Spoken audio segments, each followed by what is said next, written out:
Ouais, hey, bienvenue à tous sur une nouvelle vidéo de Heroes of the Storm, avec aujourd'hui le petit Jimmy, le poteau Raynor, donc, qui est l'un des persos les plus faciles, je pense, à prendre en main de tout le jeu.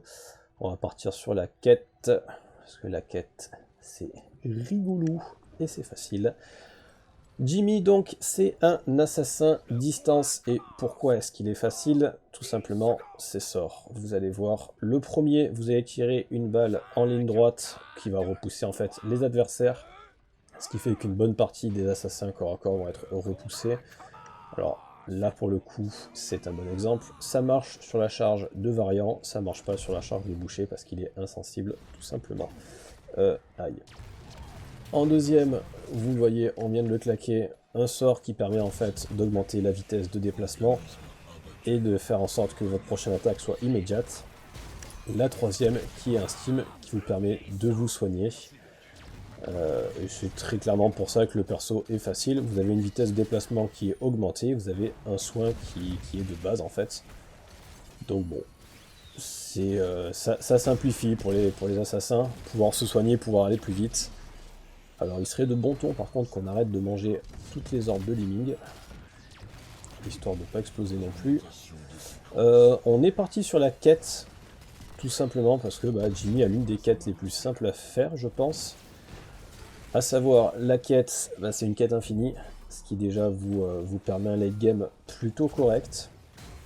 Et surtout, vous avez une quête qui se fait très facilement. Aïe. Une quête qui se fait donc très facilement. Et surtout, en fait, qui peut être doublé avec le niveau 4, puisque niveau 4, vous avez une quête. Et pour ce faire, qu'est-ce qu'il faut, Muradin? Pour faire la quête niveau 4, c'est très simple. C'est exactement la même que la quête niveau 1. Donc, comme ça, au moins, vous vous emmerdez pas. La quête, en gros, pour vous l'expliquer, voilà, vous le voyez là plus précisément. Sous la barre de PV, vous voyez, il y a des petites balles qui deviennent jaunes. Hop, là, c'est le cas. La première attaque est classique, la deuxième aussi, la troisième tout pareil. La quatrième, vous devenez comme ça multicolore, ou en tout cas, vous avez les couleurs qui partent en cacahuètes, et en gros, vous faites un coup critique. Donc le coup critique, c'est-à-dire que vous faites plus de dégâts, c'est le principe d'un coup critique, mais surtout, vous avez en fait une petite AOE. Donc, vous voyez, là, vous faites des dégâts classiques à tous ceux autour, et vous faites des dégâts, je crois que c'est plus de x2 à l'unité qui est ciblée. Et en gros, pour la quête, il suffit juste de faire un coup critique sur un héros adverse. Et donc, sur la quête niveau 1, vous voyez, on a des bonus sur les dégâts classiques, et sur la quête niveau 4, on prend 200 PV de base, plus, j'ai plus les chiffres exacts, mais vous avez en fait des PV max qui vont être augmentés à chaque fois que vous allez faire la quête.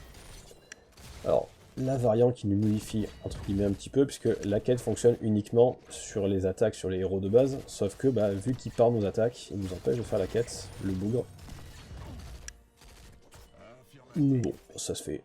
Ça se fera de toute manière petit à petit, là on est qu'à 2 minutes. Sylvanas en bas qui s'est fait déchirer par Gazleux. Est-ce qu'on a le temps? Non. Je crois pas qu'on ait pris des gemmes. On n'a même pas réussi à prendre Gazleux, c'est terrible. Ouais, les tourelles de Gazleux qui font mal. Bon, pour l'instant, on est derrière. Alors, on est parti plus sérieusement sur la quête, je disais tout à l'heure, parce qu'elle est facile à faire. On est parti aussi sur la quête, parce qu'on voit qu'en face, il y a Boucher. Donc, on sait que Boucher en late game, ça fait ultra mal. On va probablement pas pouvoir faire autant de dégâts que lui. Mais sur cette map, c'est rare d'avoir un early qui est vraiment très efficace. Enfin, on gagne pas on gagne pas la map sur des quêtes, enfin on gagne pas la carte sur des parties de 5 minutes, pas sur elle en tout cas. Donc on essaye de gratter du late game. Alors là, Muradin qui se place plutôt bien, ça fait plaisir. Muradin qui se met devant nous quand on se fait provoque par variant pour éviter de prendre une orbe de Liming. Donc un gros big up à lui, ça fait plaisir d'avoir un tank qui se place bien.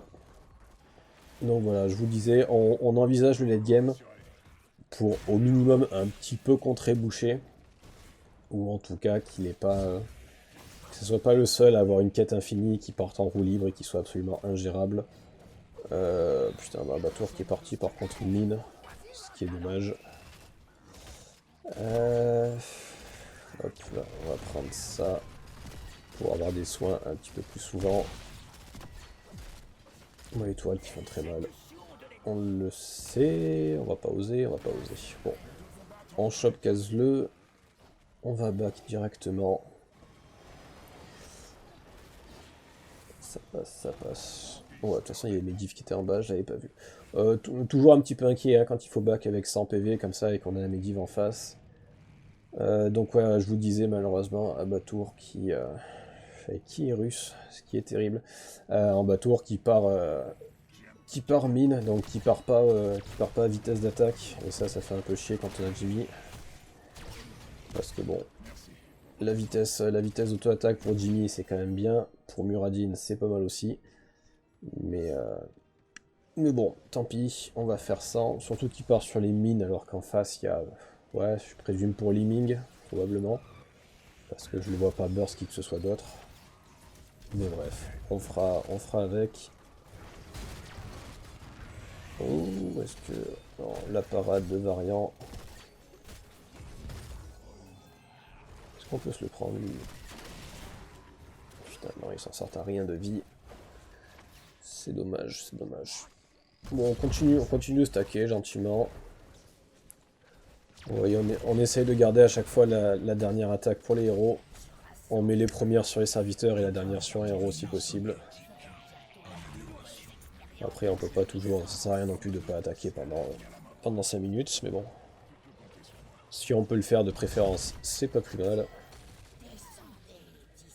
Donc voilà, la quête honnêtement, qui a rien de très compliqué. Hein.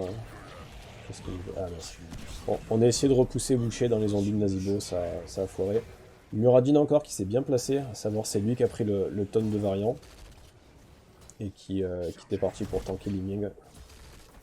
Donc encore une fois, ça fait plaisir d'avoir un vrai tank comme ça en partie rapide, c'est la bonne nouvelle. Ils prennent pas le truc de l'araignée, c'est normal. On a Gazle en bas qui défend, Sylvanas en haut qui fait le café, on va monter sur Sylvanas pour essayer de lui filer un coup de main. Oh putain d'accord. Sylvanas qui se prend son double ulti, donc on va pas pouvoir faire grand chose. Est-ce qu'on peut se prendre boucher? Oui.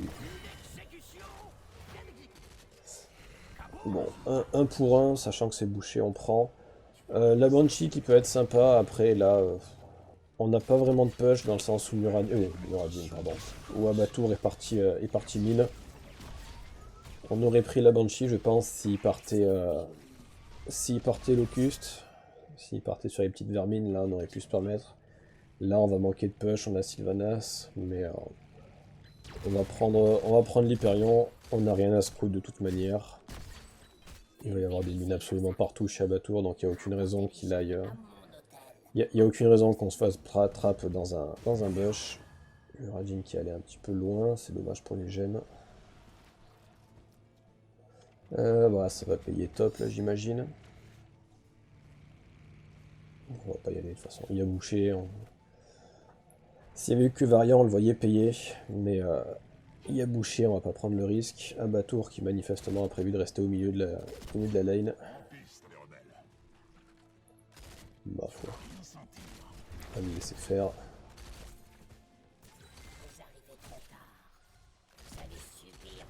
Ouais, on sait pas trop où ils sont. On essaye de dépush, mais on avance pas trop. Bon, on voit qu'il y a bouché en bas, mais il reste quand même variant en haut.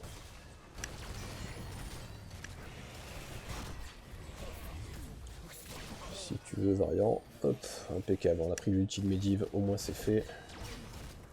On claque le soin. Oh, si on peut prendre boucher avant la fight, ça serait pas mal. Non. Donc ouais, le deuxième sort, je vous disais, là, ça permet de claquer une auto-attaque immédiate. Donc sur un coup critique, ça peut être sympa de le remettre par-dessus directement. Hop. Après, vous allez avoir quelques... J'allais dire combo, quelques engages sur Dimmy, mais on peut pas vraiment parler de combo, c'est vraiment un auto-attaqueur classique, hein. On est dans le basique. C'est pour ça, alors un petit peu à la manière d'une Lunara, si vous voulez vraiment commencer avec un perso Là, vous pouvez y aller tranquille avec Raynor. Hop, ouais, il faudrait pas de chase. Faut pas de chase en bas. Ah putain, il meurt en plus. Non, c'est pas bon ça. Il aurait pas fallu aller chase en bas, je pense. Le copain bouché. Aïe. Ouais, ça se fait déchirer.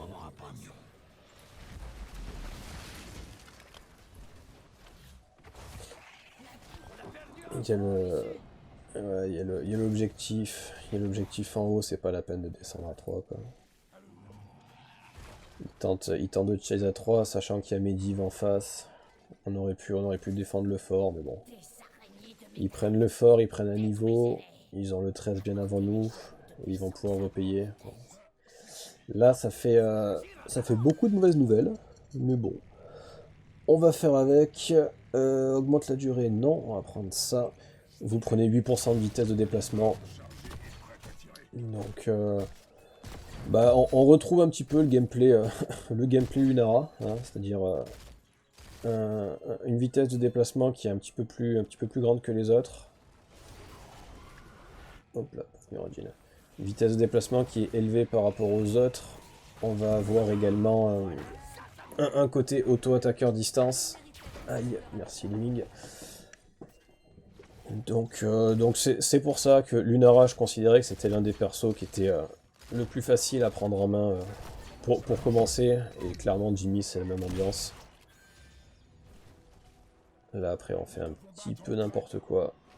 On voit que là, chaque orbe de Lemming, c'est une grosse claque dans la gueule. Mais bon, ça va, ça va être amorti petit à petit. Là, il y a la quête qui avance. Mine de rien, on voit que les mines d'Abattoir, bah, elles font quand même le café. Ils dépushent un peu avec, donc ça c'est pas plus mal. Ça va payer ça 160 de dégâts en dégâts total. Est-ce qu'on peut défendre le pote Nazibo? Ah, impeccable. Le bloc de glace qui fait plaisir.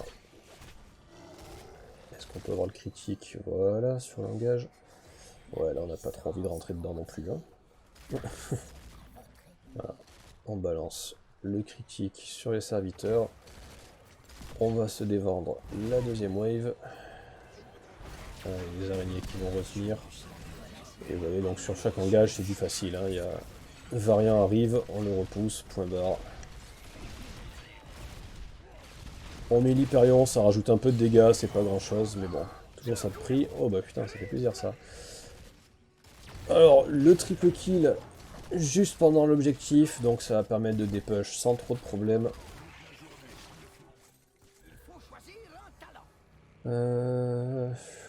Alors oui, ce 16 qui est magnifique.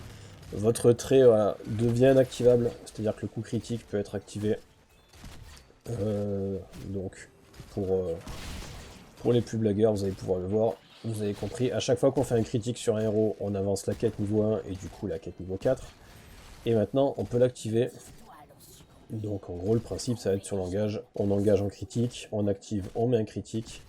Et vous voyez, on est à 500 sur une attaque classique. Donc en gros, sur deux auto-attaques, on va mettre 1000 de dégâts. Et on va prendre 2 stacks sur sa quête, sur les quêtes qu'on a activées. Hop. On tape pas Medivh tout simplement parce qu'il a mis le bouclier, donc il n'y a aucun intérêt. Autant les dépush. Mais du coup, voilà, le fait de devenir activable, ça va permettre d'augmenter les quêtes bien plus rapidement, évidemment. Est-ce qu'on engage ou pas? Manifestement, ils sont pas là, on va essayer de payer. Ok, j'ai rien dit. Si tu veux boucher. Oh, bah là, ouais, ça fait plaisir. Attraper. Aïe. Bon, on se fait variant. Ah, on peut peut-être se faire gazleux. Superbe. Ah putain, dommage pour Muradin. Bon. On récupère les gemmes. Oh, Nazibo qui va gratter. Je pense que c'est Sylvanas qui allait gratter, probablement Nazibo qui a dû mettre un poison. Sylvanas qui tue Medivh. Et qui meurt après, bon soit pourquoi pas, c'est pas si mal. C'était très bien Sylvanas, t'inquiète. Ouais, on va pas push plus que ça. Ah, Liming qui a l'air de jouer, mine de rien, est-ce que les araignées vont suffire? Non. Bon, donc là, on reste mid, enfin, on reste mid, on recule un peu, mais on voit que bot, ça va se dépush tout seul. On aimerait bien prendre les gemmes, mais sans mourir. Nazibo qui a le bloc de glace en plus, donc on sait que lui, il est relativement safe, c'est pas notre cas. Allez, on va prendre la fontaine. Boucher 133 stacks. Ça va, Boucher qui finit pas sa quête. On essaie de le focus, hein, de toute façon en teamfight. On sait qu'il peut être pénible dans late game, donc on essaie de faire gaffe. Allez, en avant mon petit Muradin. Voilà, vous voyez ce qu'on met à Boucher, hein, sur les engages. Bon, en même temps, je dis Boucher, il va rien à manger quand même bien cher. Impeccable. Mais voilà, donc ça c'est l'engage. Vous tapez avec votre critique et vous mettez, vous l'activez, votre deuxième critique par-dessus. Et vous voyez, il n'y a rien de... honnêtement, il n'y a rien de vraiment compliqué. Hein. On est sur du hit and run, on est sur du hit and run classique. Vu que vous avez une vitesse de déplacement qui est un petit peu augmentée par rapport aux autres, par rapport à votre sort. Oucha, ça fait mal. On a grid un peu. Alors l'Hyperion qui fait un petit peu des dégâts à tout le monde, vous voyez, là 160 et quelques. Et du coup vous avez le laser qui lui par contre tape que les bâtiments, qui met 1600. Donc bon. On a pris ça, on est sur un build classique. La Banshee, si vous avez la possibilité, qui sera quand même meilleure. Mais bon, on part Hyperion tranquille. Bah, l'exécution qui est juste indispensable. L'amélioration de l'Hyperion peut être sympa pour le côté insensible, pour boucher. Là on s'en fout. L'exécution qui est juste folle. Vous prenez 20% de vitesse d'attaque quand 100% de vos dégâts sont liés à votre vitesse d'attaque. Enfin, liés à votre auto-attaque plutôt. Et vous allez faire des dégâts supplémentaires sur les héros qui ont moins de 50% de leur PV. Et je pense que vous avez vu de toute façon quand vous mettez un critique, les 50% ils sont vite atteints. Donc là on est vraiment...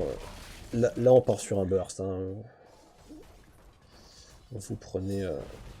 Comme on a vu tout à l'heure, on était à 500, je pense que là niveau 20 on doit être aux alentours des 600 sur un critique, 660. On est à 605, 660, je ne sais pas trop, ma foi. On va dire qu'on a dépassé les 600, faisant facile. Donc quand il est en moins de 50% de leur PV, vous mettez pratiquement 800, deux fois, donc vous leur mettez 1006 en activant le critique. De toute façon on va voir avec le copain variant. Ah, il y a le drapeau, remarque, qui protège. Voilà, Nazibo qui a explosé. On leur met cher en tout cas. Dans tous les cas, peu importe le critique, ils prennent cher. Là, c'est ambitieux d'engager quand même. Ne nous emballons pas. Après, si on peut strap quelqu'un, on n'a rien contre. Mais ça me paraît compliqué d'y aller en frontal. Il y a un Medivh en plus. On essaie de pas prendre les tourelles pour rester caché, mais bon, il vaut mieux les dépush. On va les laisser faire tranquillou.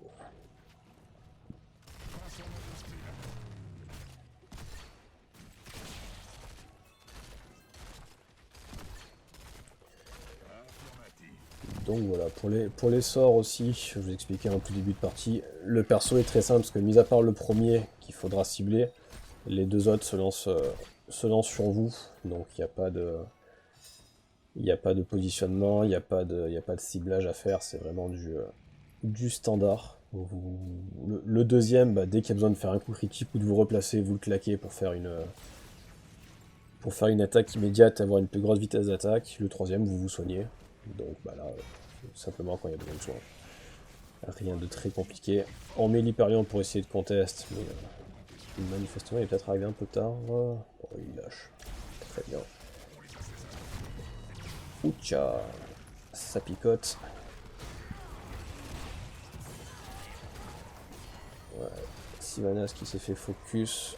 Alors là pour le coup, si elle s'est fait focus, c'est un peu notre faute. Muradin qui a décalé très vite vers nous pour nous sauver, mais du coup elle s'est retrouvée toute seule. Voilà, les soins qui sont partis 2 fois déjà. Est-ce qu'on peut se faire variant? Oh, impeccable. Boucher qui tombe, variant qui tombe. Alors, les orbes de Liming, je sais pas ce qui m'arrive, je vais les prendre absolument toutes. Bon, elle les place pas si mal, mais quand même. Ça devient gênant. Est-ce qu'il y a moyen? Alors le Medivh aussi, voilà, on peut le pousser quand il met son portail.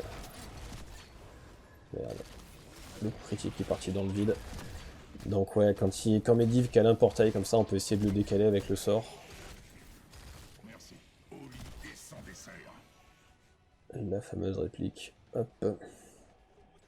Bon, 66, 4 dégâts, ça avance. Ça avance tranquillement. Ouais. Très déçu par la vitesse d'attaque. Surtout que Abattoir a l'air de rester sur nous pendant pratiquement toutes les fights. Enfin bon, ça se passe mieux que prévu. Pour le coup, avec un boucher variant Liming, on avait un petit peu peur. Maintenant, c'est vrai que comme c'est de la partie rapide, on le voit, il n'y a pas de heal. Et sur une partie sans heal, honnêtement, hein, Muradin avec son passif, ça se fait sans problème. Jimmy avec son sort, ça se fait sans problème. Même Nazeebo éventuellement. Puis en plus, on a un Abattoir. Quand en face, il y a un Medivh.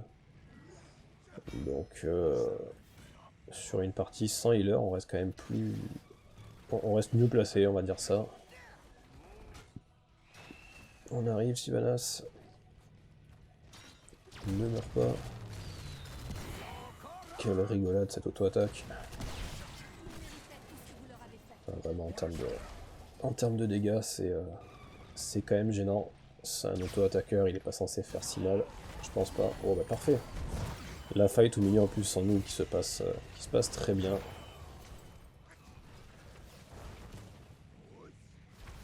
Est-ce qu'on peut gratter quelqu'un? On pourrait se faire le boss, je pense. C'est pas la peine de forcer plus. Dommage. Allez, on désengage. Bon, là, on n'a pas spécialement besoin de tank de toute manière. On a largement les dégâts.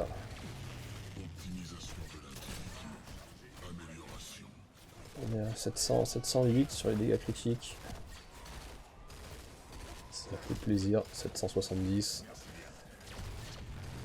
Ouais, le boss qui explose. Impeccable. Sachant qu'on n'est pas parti... Il y a un build où, à la place du niveau 1, donc à la place de la quête, vous prenez des dégâts, les dégâts améliorés sur les serviteurs et les camps. Allez, mon petit Nazeebo, on paye. On profite. Quand vous payez aussi, bon, je pense que vous commencez à connaître, mais sait-on jamais. Hop, au passage, tiens, Medivh. Vos araignées arrivent en fait en contact avec les serviteurs adverses. Donc là, comme il y a le boss en haut, les serviteurs sont chez eux. On continue à push mid pour garder les serviteurs chez eux aussi. Et en bas, on voit que ça se fait automatiquement. Donc il faut essayer de payer justement à un moment où vous venez de push un petit peu pour que les araignées arrivent le plus loin possible. Hop. Impeccable. Le bloc de glace qui est parti. Oh là, par contre, boucher.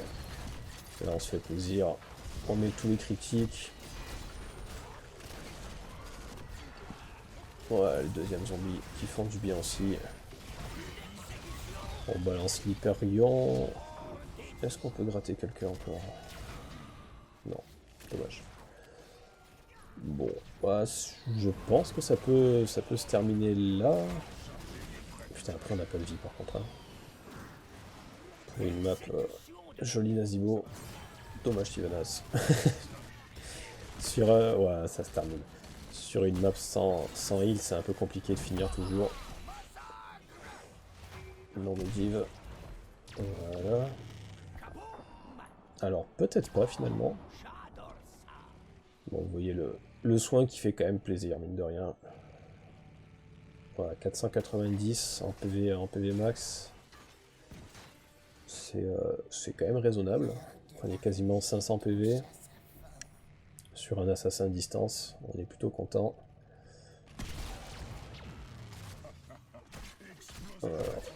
Là c'est le classique, voilà. Vous mettez dans le coin pour que le troisième corps à corps ait un petit peu du mal à vous choper.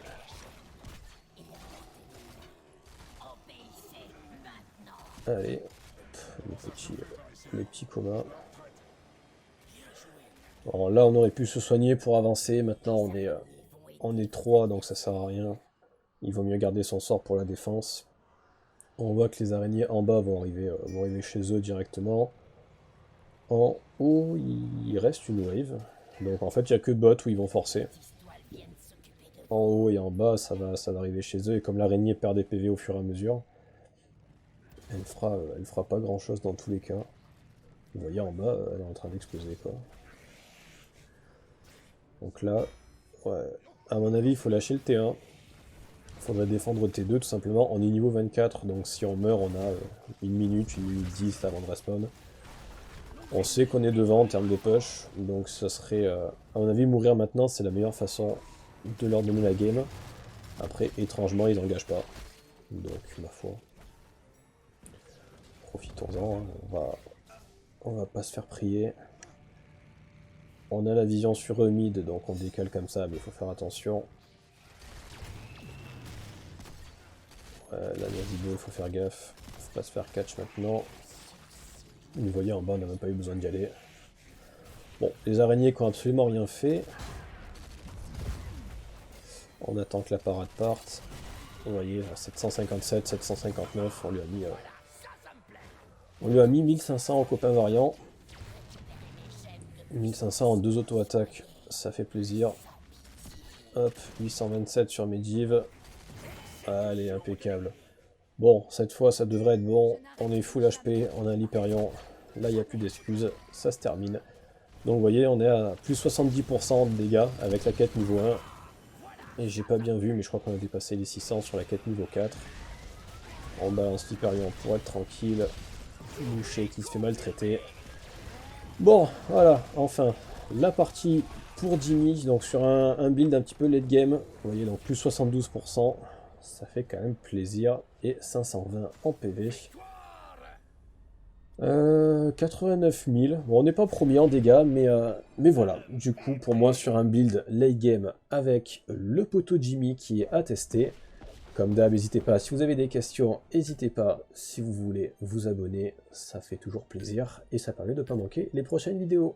Merci à vous. À plus. Bye bye.